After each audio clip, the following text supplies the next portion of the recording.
بسم اللہ الرحمن الرحیم۔ السلام علی الحسین وعلی علی بن الحسین وعلی اولاد الحسین وعلی اصحاب الحسین۔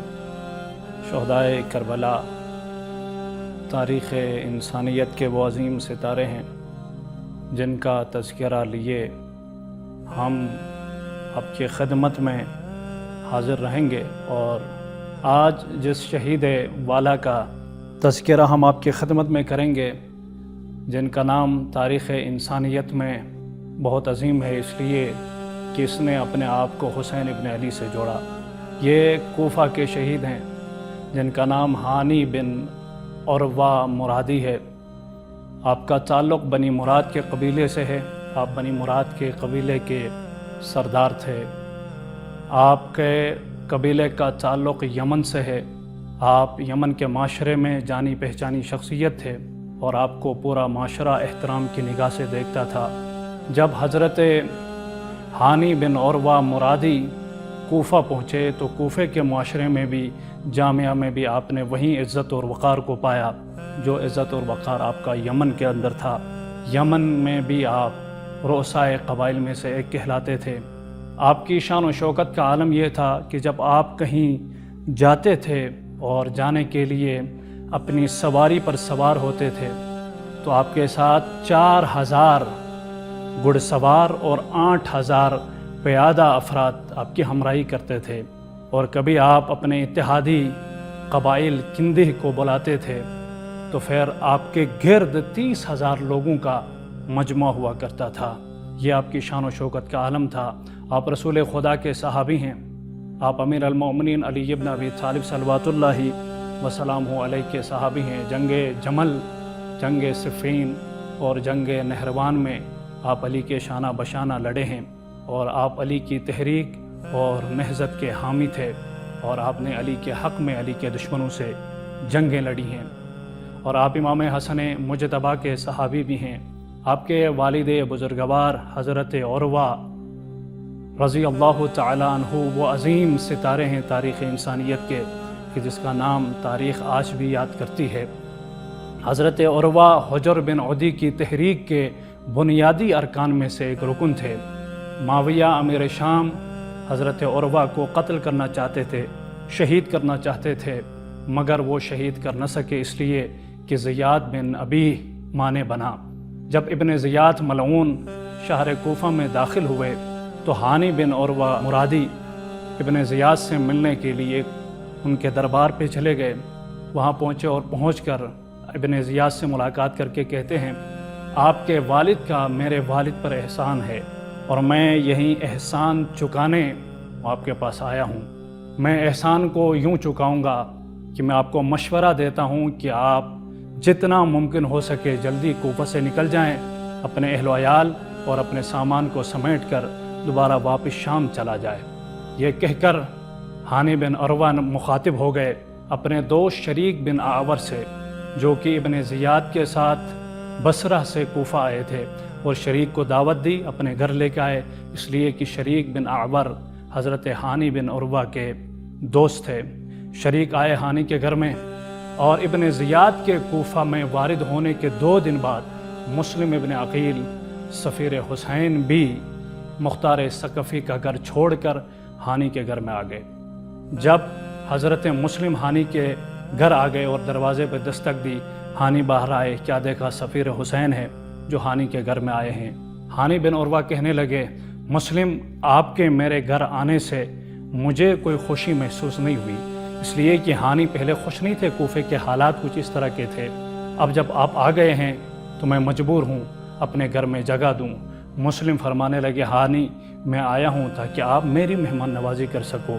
یہ سننا تھا کہ ایک مرتبہ ہانی کہتے ہیں، اب آپ آ گئے ہو اور آپ کا مقام اتنا بلند ہے کہ میں آپ کو رد نہیں کر سکتا، آپ کا تعلق اور آپ کی پشت پناہی اتنی عظیم ہے کہ میں آپ کی دعوت کو اور آپ کے آنے کو رد نہیں کر سکتا۔ لہٰذا میرا گھر آپ کے لیے مسکن ہے۔ یوں ہانی نے مسلم کو جگہ دی، اور ہانی کے گھر میں شریک بن اعور اور اسی طرح حضرت مسلم ابن عقیل سفیر حسین دونوں ایک کمرے میں ساتھ رہے، دونوں ایک ساتھ رہتے تھے، اور یوں دن گزرتے رہے، لوگوں کا سلسلہ جاری رہا، لوگ ہانی کے گھر آتے تھے اور مسلم ابن عقیل کے ہاتھوں حسین ابن علی کی بیعت فرمایا کرتے تھے، یہاں تک کہ 18,000 لوگوں نے مسلم کے ہاتھوں میں حسین ابن علی کی بیعت کی۔ ایک وقت ایسا آیا کہ ہانی بن عروہ بیمار پڑ گئے۔ جب ہانی بیمار ہو گئے، یہ خبر اور یہ بات ابن زیاد کے دربار تک جب پہنچی تو ابن زیاد نے پیغام بھجوایا، جاؤ کہو ہانی سے ہم ان کی عیادت کے لیے آنا چاہتے ہیں۔ اب ابن زیاد ہانی کے گھر عیادت کے لیے آنے والے تھے کہ ادھر شریک نے اور دیگر ساتھیوں نے مسلم سے کہا، آج یہ بد کردار انسان ہانی کی خبر کے لیے آ رہا ہے، اور موقع کو غنیمت جانو اور اس کا کام یہیں اسی گھر میں تمام کر دو۔ یہ فیصلہ ہو گیا، رات ہو گئی، ابن زیاد ہانی کی خبر کے لیے آئے۔ اب آ کر وہ خبر گیری کر رہے تھے، مگر مسلم نے ابن زیاد کو قتل نہ کیا۔ ابن زیاد چلے گئے تو شریک نے پوچھا، مسلم تو نے ابن زیاد کو قتل کیوں نہ کیا؟ تو کہنے لگے، مجھے رسول اللہ کا وہ فرمان یاد آیا کہ رسول اللہ صلی اللہ علیہ وآلہ وسلم نے فرمایا، مومن وہ نہیں ہوتا جو کسی کو غافل گیرانے قتل کرتا ہے۔ میں ابن زیاد کو غافل گیرانے قتل کرتا تو پھر میرا شمار مومنوں میں نہیں ہوتا، لہٰذا مسلم ابن عقیل نے انہیں قتل نہ کیا۔ جب سے مسلم ہانی کے گھر میں آئے تب سے ہانی ابن زیاد کے دربار پر نہ گئے، تو ابن زیاد نے اپنے ایک غلام معقل کو مأمور کیا، آپ جائیں اور جا کے ہانی کے گھر میں جاسوسی کریں کہ ہانی کے گھر میں ہو کیا رہا ہے۔ ابن زیاد نے اپنا جاسوس معرفی کیا تھا اور مأمور کیا تھا ہانی کے گھر پر، اور یہ آتا تھا روزانہ ہانی کے گھر میں، اور اس نے دیکھا مسلم ابن عقیل ہانی کے گھر میں ہے اور ہانی نے مسلم کو پناہ دی ہے اور اس کی پذیرائی کر رہا ہے، اس کی مہمان نوازی کر رہا ہے۔ یہ ابن زیاد کو برا لگا۔ ابن زیاد کو جب اطلاع ہوئی کہ مسلم ہانی کے گھر پر ہے اور اسے بتایا نہیں ہے ہانی نے، تو ابن زیاد نے ایک مرتبہ اپنے درباریوں کو جمع کیا کر کے کہا، آج کل ہانی ہمارے پاس نہیں آ رہے ہیں، کیا وجہ ہے؟ ہانی کی خبر لو، ہانی کی اطلاع لو، کیا وجہ ہے کہ ہانی ہمارے پاس نہیں آتے؟ تو کسی نے بڑھ کر کہا، امیر ہانی کی طبیعت صحیح نہیں ہے، لہٰذا وہ ہمارے یہاں نہیں آ پا رہے ہیں، اسے معذرت کر لیں اور اس سے بخش دیں۔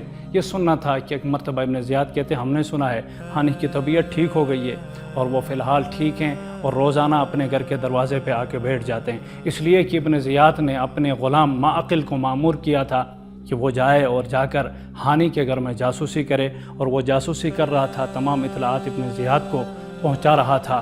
کہ ایک مرتبہ ابن زیاد نے کہا، جو کہ ہانی کے سسر ہیں عمر بن حجاج زبیدی، کہ کہا، جاؤ تم جا کر ہانی کی خبر لو اور ان سے پوچھو کہ وہ کیوں نہیں آتے ہیں، امیر ان کے منتظر ہیں۔ ایک مرتبہ ہانی کے سسر آتے ہیں اور آ کر ہانی سے کہتے ہیں، ہانی امیر تیرے منتظر ہیں، آپ کیوں نہیں آتے ہیں؟ ہانی کہنے لگے، میں کسالت زدہ ہو گیا ہوں، میں بیمار ہوں، لہٰذا میں نہیں آ سکتا تھا۔ عمر بن حجاج نے کہا کہ امیر کے پاس تمہارے پورے معلومات ہیں کہ تم ٹھیک ہو اور کوئی بیمار نہیں ہو، اس وقت اپنے گھر کے دروازے کے باہر نکلتے ہو، ابھی آپ یہ بہانے چھوڑ دو اور ہمارے ساتھ چلو، اس لیے کہ امیر کے پاس تمہاری تمام معلومات ہے۔ اتنے میں ہانی نے ایک مرتبہ اپنی ابا کو لی اور اپنی دوش پہ ڈال کر ہانی ان کے ساتھ چل دیے۔ جیسے ہی ہانی دربار میں پہنچے تو ابن زیاد نے ہانی کو دیکھا اور دیکھ کر ابن زیاد کہنے لگے، ہانی تم اپنے پیروں میں چل کر موت کے پاس آئے ہو۔ یہ سننا تھا کہ ہانی نے کہا، امیر کیا ہوا ہے، آخر وجہ کیا ہے، آپ یہ کیوں فرما رہے ہو؟ کہنے لگے، ہانی یہ میں کیا سن رہا ہوں، تم اپنے گھر کے اندر یزید اور مسلمانوں کے خلاف اقدامات کر رہے ہو، تو نے سفیر حسین مسلم ابن عقیل کو اپنے گھر میں پناہ دے رکھی ہے، اور تم اپنے گھر کے گرد فوجیں اور اسلحہ جمع کر رہے ہو۔ یہ سننا تھا۔ ہانی نے کہا، امیر یہ ساری باتیں بے بنیاد ہے، ایسا کچھ نہیں ہو رہا ہے، مسلم میرے گھر میں نہیں ہے، نہ میں کوئی فوجیں اور اسلحہ جمع کر رہا ہوں۔ اتنے میں ابن زیاد نے اپنے غلام معقل کو اشارہ کیا جو اسی دربار میں موجود تھے کہ کہا، سامنے آ جاؤ۔ معقل آ گئے تو ابن زیاد نے ہانی سے کہا، کیا تم اسے جانتے ہو؟ جب ہانی نے معقل کو دیکھا تو کہا، امیر میں اسے جانتا ہوں۔ اب ہانی سمجھ گئے یہ علی کا شیعہ نہیں تھا، یہ مسلم کا چاہنے والا نہیں تھا، یہ حسین کی بیعت کرنے روزانہ نہیں آتا تھا، بلکہ یہ ابن زیاد کا جاسوس تھا۔ ایک مرتبہ ہانی نے اپنے سر کو جھکایا اور سر بلند کر کے فرمانے لگے، اے امیر میری بات کو سن لو اور مجھ پر اعتماد کرو، میں نے مسلم کو اپنے گھر میں نہیں بلایا ہے، بلکہ مسلم خود میرے گھر پہ آئے اور میں مجبور ہو گیا۔ گھر پہ آئے مہمان کو میں منع کر نہ سکا، رسم عرب یہ اجازت نہیں دیتی تھی کہ میں انہیں منع کر دوں، میں مجبور ہو گیا اور میں نے مسلم کو پناہ دی ہے، مسلم میرے گھر میں رہ رہے ہیں۔ اگر آپ کہتے ہو تو میں جاتا ہوں اور مسلم سے معذرت خواہی کرتا ہوں، کہتا ہوں مسلم آپ کہیں اور چلا جائے، آپ کو میرے گھر میں کوئی جگہ نہیں ہے۔ یہ سننا تھا۔ ابن زیاد نے کہا فقط معذرت خواہی سے کام نہیں چلے گا، اسے آپ گھر سے باہر نہیں نکالیں گے بلکہ مسلم کو پکڑ کے آپ ہمارے حوالے کریں گے۔ یہ سننا تھا کہ ہانی کہنے لگے امیر ایسا مجھ سے کبھی نہیں ہوگا، میں اپنے مہمان کو اس کے دشمن کے حوالے نہیں کر سکتا ہوں۔ تو ابن زیاد تیش میں آئے، آ کر کہا ہانی اگر آپ نے مسلم کو میرے حوالے نہ کیا تو میں تمہارے سر کو تن سے جدا کر دوں گا۔ یہ سننا تھا کہ کم مرتبہ ہانی جلال میں آئے، آ کر کہنے لگے ابن زیاد تم جانتے ہو نا ہمارا قبیلہ بہت بڑا ہے، میرے پیچھے تلواروں پہ تلواریں ہیں اور میرا سہارا تلواریں ہیں اور میرے گرد لوگوں کا ایک جھرمٹ بنا رہتا ہے، اگر آپ نے میرا ایک بھی بال بیگا کیا تو پھر میرے قبیلہ والے اس گھر کو آپ پر ویران کر دیں گے۔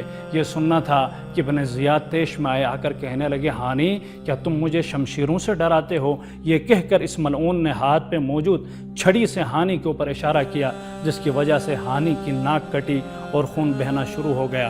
ریش مبارک ہانی اپنے خون سے رنگین ہو گئی اور حکم دیا ہانی کو لے جاؤ اور گرفتار کر دو۔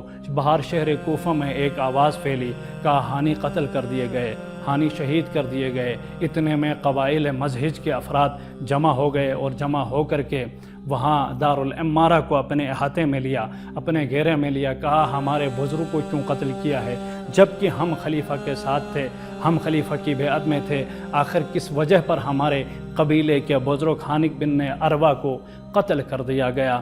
یہ سننا تھا کہ ایک مرتبہ ابن زیاد نے قاضی شریح کو بلا کر کے کہا قاضی شریح جاؤ، جا کے قبیلے بنی مراد کے بزرگ سردار ہانی سے خبر لو اور ان کی حالت دیکھو، دیکھ کے جا کے پشت بام میں جا کر اعلان کرو، ان کے لوگوں سے کہو کہ آپ کے بزرگ کو ہم نے قتل نہیں کیا ہے۔ ایک مرتبہ قاضی شریح جو خریدا ہوا تھا ابن زیاد کے دربار کا قاضی تھا، یہ چلے گئے اور چھت میں جا کر اعلان کیا، کیونکہ قاضی شریح کا بڑا احترام تھا وہاں کے لوگوں میں، وہاں کے افراد میں، اہل کوفہ کے درمیان، جا کر کہنے لگا تمہارے بزرگ ہانی بن عروہ کو امیر نے قتل نہیں کیا ہے، وہ زندہ ہے۔ جب یہ سنا تو ان کا قبیلہ ٹھنڈا ہو گیا اور اللہ کا شکر ادا کر کے ابن زیاد کے دربار سے اور دارالعمارہ سے پراکندہ ہو گیا۔ 8 ذی الحجہ کو ابن زیاد نے اپنے غلام رشید کو بلایا اور چند لوگوں کو بلا کر کہا ہانی کو لے جاؤ اور لے جا کر بوسفن فروشان کے بازار میں ہانی کے گردن کو اڑا دو۔ رشید جو کہ ابن زیاد کے غلام تھے، انہوں نے چند سپاہیوں کی مدد سے ہانی کو گوسفن فروشوں کے بازار پر لے کر گئے اور وہاں ہانی کی گردن کو تن سے جدا کر دیا۔ انا للہ و انا الیہ راجعون رضا بقضائہ و تسلیما لامرہ۔